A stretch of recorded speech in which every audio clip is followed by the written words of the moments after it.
Després de tancar la seva primera gira amb la pròpia vela de circ, que els ha portat durant els últims 2 mesos a 6 municipis de Tarragona, Lleida i Osca, la companyia Passabarret ultima els preparatius pel seu proper gran repte.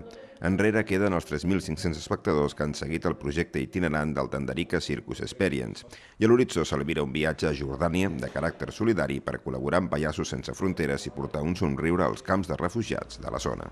Nosaltres anem amb els ulls molt oberts, és la primera expedició que fem a un país així.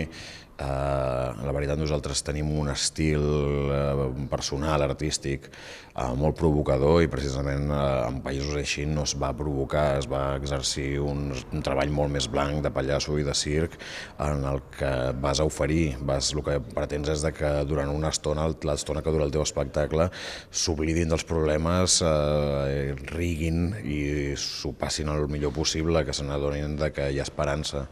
I és una mica el missatge que des de la companyia volem transmetre, no?